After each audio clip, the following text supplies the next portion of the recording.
Animal tissue का second type होता है कनेक्टिव टिश्यू। तो देखिए यहाँ पे जो कनेक्टिव टिश्यू मतलब कनेक्टिव जो यहाँ पे वर्ड है वो उसका मतलब होता है कि किसी एक चीज़ को दूसरे चीज़ से जोड़ना। तो अब यहाँ क्या जुड़ता होगा, तो यहाँ टिश्यू को हम टिश्यू से जोड़ते हैं, ठीक है। तो यह टिश्यू शरीर के सभी अंग टिश्यू तथा अंगों को आपस में जोड़ने का काम करता है तथा डिफरेंट टाइप के मटेरियल को ट्रांसपोर्ट कराता है, ठीक है ना। डेड सेल को नष्ट करके डेड टिश्यू तथा सेल की पूर्ति करता है। मतलब जो भी हमारे शरीर में डेड सेल हो जाते हैं उसको नष्ट कर देता है और नया सेल बना के वहां पे उसकी पूर्ति करता है। इसका भी मुख्य काम क्या है कि अलग अलग शरीर के अंग को एक साथ बाइंडिंग, सपोर्टिंग तथा पैकेजिंग का है, ठीक है ना। देखिए कनेक्टिव टिश्यू को सब क्लासिफाई कर सकते हैं या यूं बोले कि हम इसको अलग अलग पार्ट में डिवाइड भी कर सकते हैं। जैसे कि फर्स्ट हम बात करते हैं ब्लड की। जो ब्लड का फंक्शन होता है वो हमारे शरीर के टेम्परेचर को मेंटेन करना तथा ट्रांसपोर्ट का होता है।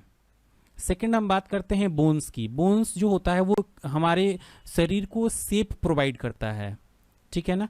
थर्ड हमारा होता है कार्टिलेज। जो कार्टिलेज का वर्क होता है किसी भी बोन्स के जो ज्वाइंट्स होते हैं वहां पे रविंग सरफेस ना प्रोवाइड करा के स्मूथ सरफेस प्रोवाइड करता है। फोर्थ हम बात करते हैं लिगामेंट की। लिगामेंट का जो वर्क होता है वो दो बोन्स को आपस में जोड़ता है, ठीक है। ये काफी फ्लेक्सिबल होता है।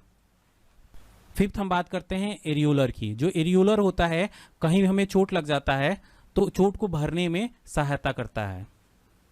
सिक्स हम बात करते हैं एडिपोज की। ये क्या करता है कि जो भी हमारा फैट होता है एक तरह से वो स्टोरेज का काम करता है, फैट को स्टोर करता है, ठीक है। तो ये सारे जो वर्क होते हैं जी सारे टाइप्स होते हैं वो हमारे कनेक्टिव टिश्यू के होते हैं। चलिए हम एक एक करके इसको डीपली समझने की कोशिश करते हैं। ब्लड का 55% भाग प्लाज्मा होता है। यह ब्लड का नॉन लिविंग पार्ट होता है। इसका 19% भाग जो होता है जल होता है, 0.7% भाग जो होता है प्रोटीन होता है और 0.9% भाग जो होता है साल्ट होता है और 0.1% ग्लूकोज होता है। शेष पदार्थ बहुत कम मात्रा में पाए जाते हैं। अब हम बात करते हैं फंक्शन ऑफ प्लाज्मा की। तो देखिए पचे हुए भोजन एवं हार्मोन का शरीर में संवहन प्लाज्मा के द्वारा ही होता है। मतलब जो भी हम खाते हैं या फिर शरीर में जो हार्मोन्स का जो संवहन होता है वो प्लाज्मा के द्वारा ही होता है। जो हमारे बॉडी टेम्परेचर को नियंत्रित करने का काम कौन करता है, प्लाज्मा ही करता है।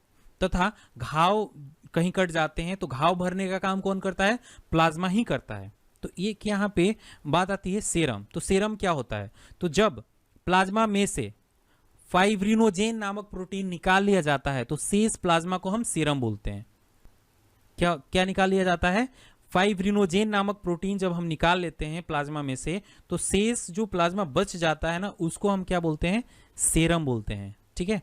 अब हम पूछते हैं कि फाइब्रोजेनक नामक प्रोटीन क्या होता है, इसका वर्क क्या होता है। तो देखिए इसका वर्क होता है ब्लड का थक्का जमने में ये मदद करता है। क्या करता है, जो भी हमारे ब्लड में थक्का जमने का काम होता है ना वो इसमें मदद करता है। अब हम बात करते हैं ब्लड सेल की। तो ब्लड सेल ब्लड का शेष 45% भाग होता है। इसे 3 भागों में हम बांटते हैं। कौन कौन से होते हैं, फर्स्ट होता है हमारा आरबीसी जिसको रेड ब्लड सेल बोलते हैं। सेकेंड होता है हमारा डब्ल्यूबीसी जिसको व्हाइट ब्लड सेल बोलते हैं। और थर्ड होता है हमारा ब्लड प्लेटलेट्स, इसको प्लेटलेट सिंपल हम बोलते हैं, ठीक है ना। तो जो अगर हम अमाउंट की बात करें तो सबसे ज्यादा जो होता है ना वो रेड ब्लड सेल होता है हमारे ब्लड में। क्या होता है, रेड ब्लड सेल होता है। उसके बाद क्या होता है, ब्लड प्लेटलेट्स होते हैं हमारे ब्लड में, ठीक है ना। उसके बाद होता है डब्ल्यूबीसी मतलब व्हाइट ब्लड सेल होता है। तो आप देख सकते हैं सबसे ज्यादा क्या होता है, आरबीसी, उसके बाद क्या होता है प्लेटलेट्स, उसके बाद क्या होता है डब्ल्यूबीसी। मतलब सबसे कम जो होता है ना डब्ल्यूबीसी होता है। सेकंड हम बात करते हैं बोन्स की। हमारे शरीर का बोन्स जिसको हम हड्डी बोलते हैं बहुत ही मजबूत तथा नॉन फ्लेक्सिबल टिश्यू होता है। यह हमारे शरीर को चलाने, सहारा देने और शरीर के विभिन्न अंगों की रक्षा करने में हेल्प करता है। साथ ही यह आरबीसी तथा डब्ल्यूबीसी का निर्माण करने और मिनरल्स को स्टोर करने का भी काम करता है। Bones porous, highly vascular, mineralised, hard और रिजिड होता है। बोन्स में साल्ट तथा मैग्नीशियम प्रचुर मात्रा मतलब बहुत ज़्यादा मात्रा में पाया जाता है। तो जितने भी सारे मिनरल्स होते हैं वो बोन्स को हार्ड बनाने के लिए रिस्पॉन्सिबल होते हैं। वेलेनिक्यूली के थ्रू प्रत्येक बोन सेल फूड और ऑक्सीजन रिसीव करता है तथा वेस्ट को एलिमिनेट करता है। अब हम बात करते हैं फंक्शन ऑफ बोन्स की, मतलब बोन्स के क्या क्या फंक्शंस हैं। ठीक है, तो देखिए यह बॉडी शेप को क्या करता है, प्रोवाइड कराता है। बड़े बड़े ऑर्गन्स होते हैं जैसे कि ब्रेन हो गया, लंग्स हो गए, उसको क्या करता है, प्रोटेक्शन देता है। बोन्स क्या करता है, उसको प्रोटेक्शन देता है। ठीक है ना। कैल्शियम तथा फॉस्फेट को स्टोर करने का काम किसका होता है, बोन्स का ही होता है।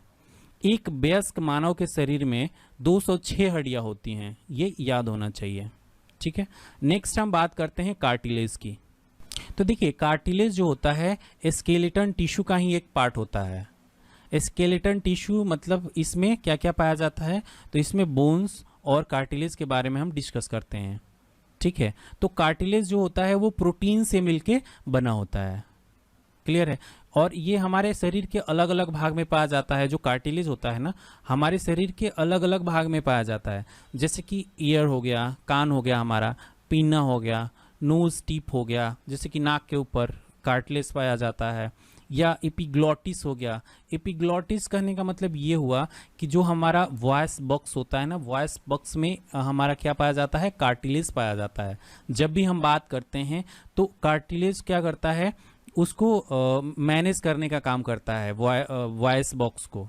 ठीक है, उसके बाद इंटरवर्टेब्रल डिस्क में पाया जाता है। इंटरवर्टेब्रल डिस्क कहने का मतलब ये हुआ कि जो हमारे रीढ़ की हड्डी होती है, जो हमारा बोन्स होता है, उसमें उनके दो बोन्स के बीच में ये एक डिस्क टाइप स्ट्रक्चर पाया जाता है, जिसको हम क्या बोलते हैं, इंटरवर्टेब्रल डिस्क बोलते हैं। वो हमारा क्या होता है, कार्टिलेज होता है। ठीक है, उसके बाद आता है ring of trachea. Ring of trachea जैसे कि जिसको लंग्स को जोड़ता है। ठीक है ना, जनरली ये हमारे नेक में पाया जाता है। अब हम बात करते हैं कार्टिलेज के फंक्शन को, कि क्या क्या कार्टिलेज के फंक्शंस हैं। ठीक है, तो देखिए जो हमारा कार्टिलेज होता है वो हमारे बॉडी पार्ट को सपोर्ट तथा फ्लेक्सिबिलिटी प्रोवाइड कराता है। क्या करता है कि जो भी हमारा बॉडी पार्ट होता है उसको सपोर्ट तथा फ्लेक्सिबिलिटी प्रोवाइड कराता है, तथा जो भी हमारा बोन्स के ज्वाइंट पर स्मूथ सरफेस प्रोवाइड कराता है। अगर मानते हैं कि कार्टिलेज ना हो तो हमें क्या होगा, हमें बहुत ज़्यादा दिक्कत होगी और दो बोन्स के बीच में रबिंग होगा, जिसके वजह से हमें बहुत ज़्यादा प्रॉब्लम्स होगी। ठीक है ना। हम नेक्स्ट बात करते हैं लिगामेंट की। अब यहाँ हम बात करते हैं लिगामेंट की। तो लिगामेंट जो टिश्यू होता है बहुत ज़्यादा इलास्टिक होता है और साथ ही साथ बहुत मजबूत भी होता है, जिससे कि दोनों जो बोन्स होते हैं वो आपस में एक दूसरे से बंधे होते हैं। यहाँ पर लिगामेंट को 3 टाइप में डिवाइड करते हैं। फर्स्ट है हमारा आर्टिकुलर लिगामेंट, दूसरा पेरिटोनियल लिगामेंट, और थर्ड जो हमारा है फेटल रिमनेंट लिगामेंट। नेक्स्ट बात करते हैं एडिपोज की। एडिपोज टिश्यू फैट मॉलिक्यूल को स्टोर करता है। ठीक है ना। यह टिश्यू स्किन के नीचे इंटरनल ऑर्गन्स के बीच में, जैसे कि किडनी के चारों तरफ, तथा येलो जो बोन मैरो होता है उसमें पाया जाता है। ठीक है ना। ये जो हमारा टिश्यू होता है वो इंसुलेटर की तरह काम करता है, क्योंकि यह हीट का पुअर कंडक्टर होता है, इसीलिए यह टिश्यू हीट लॉस को भी क्या कर देता है, कम कर देता है। ठीक है, तो चलिए अब हम नेक्स्ट बात करते हैं। अब हम बात करते हैं एरियोलर टिश्यू की। तो जैसे दोस्तों हमें नाम से ही पता चल रहा है कि यह टिश्यू लूज तथा सेलुलर कनेक्टिव टिश्यू है, और इसकी जो मैट्रिक्स है उसमें 2 प्रकार के फाइबर पाया जाता है। तो कौन कौन सा फाइबर है, तो देखिए फर्स्ट हमारा है वाइट कोलेजन फाइबर, और जो सेकेंड है जिसको सेकेंड बोलते हैं येलो प्लास्टिक फाइबर। ठीक है ना। यह बहुत ही सिंपल टिश्यू होता है तथा चारों तरफ फैला कनेक्टिव टिश्यू है।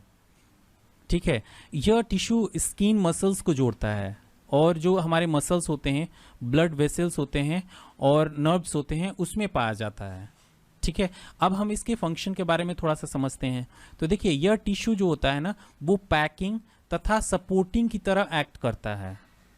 ठीक है, कहीं पर हमें चोट अगर लग जाता है तो जो घाव भरने का काम बहुत तेजी से ये करता है, तथा जो बाहरी जहरीली गैस से लड़ने में भी मदद कौन करता है, एरियोलर टिश्यू का ही होता है।